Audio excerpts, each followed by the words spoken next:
자, 운전을 하면은 내 골반이 삐뚤어지거나 체형이 망가지는, 내 몸의 균형이 깨지게 되어 있습니다. 그러면 허리의 통증, 골반의 통증, 체형의 변화가 많이 올 수 있어요. 자, 그러면 왜 그런지 한번 살펴보자고요. 발에 대한 부분, 우리 운전을 할 때 어느 발을 쓰죠? 오른쪽 발을 쓰죠. 오른쪽 발로 엑셀과 브레이크를 번갈아서 밟습니다. 왼쪽 발은 쓸 일이 없죠. 자, 왼쪽 발은 무릎을 구부리고 발바닥을 바닥에 내려놓고, 오른쪽 다리는 무릎이 펴진 상태에서 엑셀을 밟고 떼는 동작을 반복을 합니다. 제가 얼마 전에 강원도로 여행을 다녀왔어요. 그러니까 운전을 많이 하지 않다가 휴게소도 들리지 않고 장거리 운전을 하게 되면 어떤 일이 발생할까요? 허리도 불편하고 힘들지만 발등 쪽, 그리고 정강이뼈 앞쪽, 이쪽에 쥐가 옵니다. 왜 쥐가 올까요? 무리해서죠. 안 쓰던 근육을 많이 썼기 때문이에요. 어떤 근육이? 정경골근을 많이 쓴 겁니다. 자, 발목의 움직임을 놓고 설명을 드릴게요. 엑셀을 밟거나 브레이크를 밟는 동작은 플랜터 플렉션, 발레리나 자세를 하는 거예요. 뒤꿈치를 들어 올리는 동작이라고 보시면 돼요. 서 있을 때는 뒤꿈치를 들어 올리는 동작이 발레리나 동작이잖아요. 내 체중을 지지하지 않더라도 발목의 힘으로 이렇게 미는 동작도 이 플랜터 플렉션, 발레리나 동작입니다. 자, 그러면 어느 근육이 쓰일까요? 뒤에 있는 종아리 근육이 쓰입니다. 게스트로네미우스라는 종아리, 비복근을 사용하게 돼 있어요. 뒤꿈치 들 때 양갈래 근육이 빡 올라오잖아요. 그게 이제 비복근인데, 밟을 때는 그런 형태로 발목이 움직이면서 종아리 근육이 쓰이고, 내가 악셀을 살짝 떼면은 발목을 이렇게 꺾죠. 이렇게 내 몸쪽 방향으로 꺾잖아요. 요거를 돌시 플렉션, 돌시, 등 플렉션, 구부린다, 등을 구부린다, 돌시 플렉션이라는 동작이 나옵니다. 자, 이때는 우리 앞쪽에 있는 정강이뼈 앞쪽에 있는 정경골근이 메인으로 사용되게 되어 있어요. 플랜터 플렉션, 돌시 플렉션, 계속 종아리 근육과 이 정경골근을 계속 사용하게 되어 있죠. 이 근육을 계속 사용하다 보면, 자, 종아리가 땡땡하고 타이트하고 종아리가 적절하게 이완이 잘 안 되고 아킬레스 건 쪽에 문제가 있거나 이런 분들은 종아리에 쥐가 올 수가 있고요. 그리고 내가 돌시 플렉션이라는 동작, 발등을 뒤로 꺾는 동작을 많이 연습을 하지 않은 사람은 발등과 종아리 앞쪽에 쥐가 올 수가 있습니다. 그냥 무리해서 온 거죠. 평상시 내가 근육 사용하는 그 정도의 양보다 더 많이 사용을 하게 된 거예요. 우리 다른 이두근 운동이나 바벨 드는 운동도 많이 하다 보면 막 쥐우잖아요. 자, 그런 것과도 마찬가지입니다. 자, 근데 갑자기 왜 이런 얘기를 할까? 오른발만 사용하잖아요. 오른발은 계속 운동하는 거예요. 우리 악셀이나 브레이크가 아주 쉽게 밟히진 않죠. 아무것도 없는 것처럼 밟히는 게 아니라 우리 스태퍼처럼, 스태퍼가 뻑뻑하지만 그 정도는 아니지만 스태퍼를 강도를 제일 낮춰놓고 이렇게 밟는 정도의 그런 느낌이라고 볼 수 있죠. 그러니까 이게 운동인 거예요. 계속 돌시 플렉션, 플랜터 플렉션 하면서 이 정경골근과 GCM을, 비복근을 계속 사용하는 동작입니다. 자, 한쪽 발만 사용했어요. 그러면 반대쪽 왼쪽 발은 어떻게 될까요? 안 쓰죠. 걔는 약화된 거예요. 오른쪽 다리는 너무 많이 사용을 했고, 왼쪽 발목은 사용 안 한 거죠. 운전하는 동안에는 불균형이 발생하는 거예요. 자, 일어섰어. 나 자신은 잘 몰라. 운전을 안 하면 이런 쥐가 오거나 이런 불편한 부분들이 사라지죠.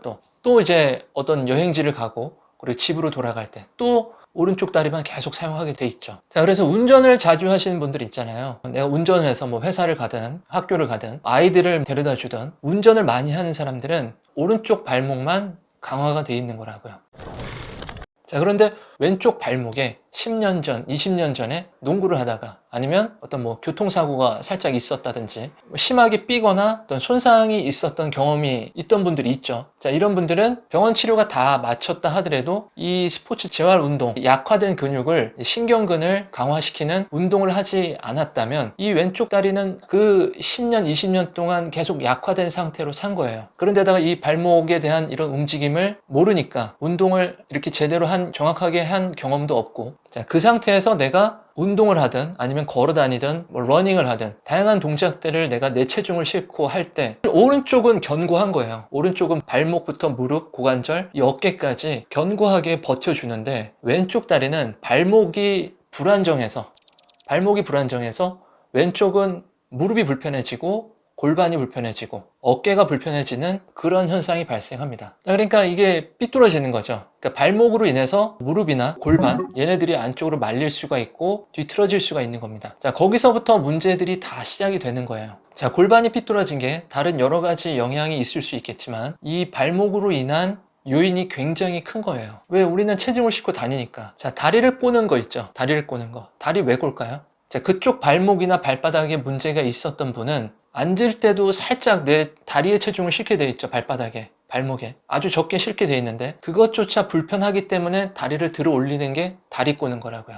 그래서 한쪽 다리만 꼬잖아요. 그러면은 한쪽 골반만 안쪽으로 이렇게 틀리고 또 반대쪽 골반은 또 그대로 있는데, 그러면은 이제 근육들도 다 오른쪽 다리의 근육은 정상 길이인데 왼쪽 다리의 근육은 길이가 늘어나는 그런 여러 가지 불균형이 초래가 되는 거예요.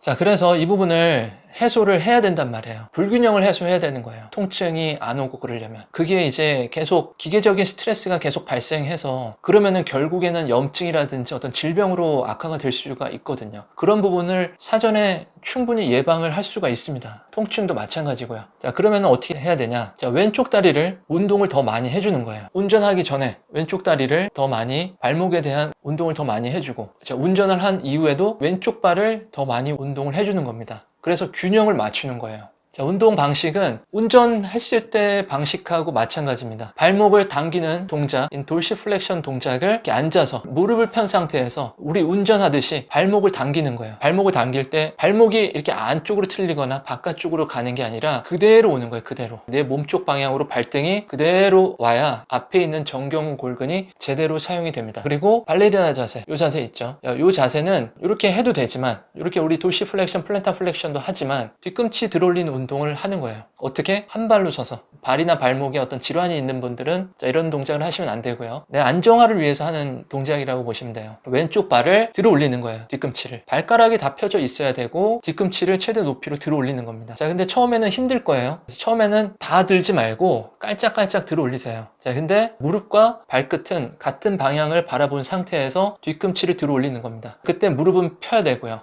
그리고 몸은 수직으로 들어 올리는 겁니다. 상체가 앞으로 기울어지거나 그래서는 안 되고요. 몸이 완전히 수직으로 된 상태에서 내 왼쪽 발목의 힘만으로 들어 올리는 거예요. 아킬레스건이나 종아리 근육들이 뻣뻣한 분들, 쥐가 많이 오는 사람들은 이완을 먼저 충분히 하고 그리고 스트레칭 동작을 한 다음에 하시는 게 좋고요. 우리 돌시플렉션과 플랜타 플렉션, 이 발목의 움직임이 정말로 중요한 거예요. 바이오메카닉스는 골반 틀어짐이 골반에만 있다고 보지 않거든요. 발목, 무릎부터 다 보는 거예요. 바이바이.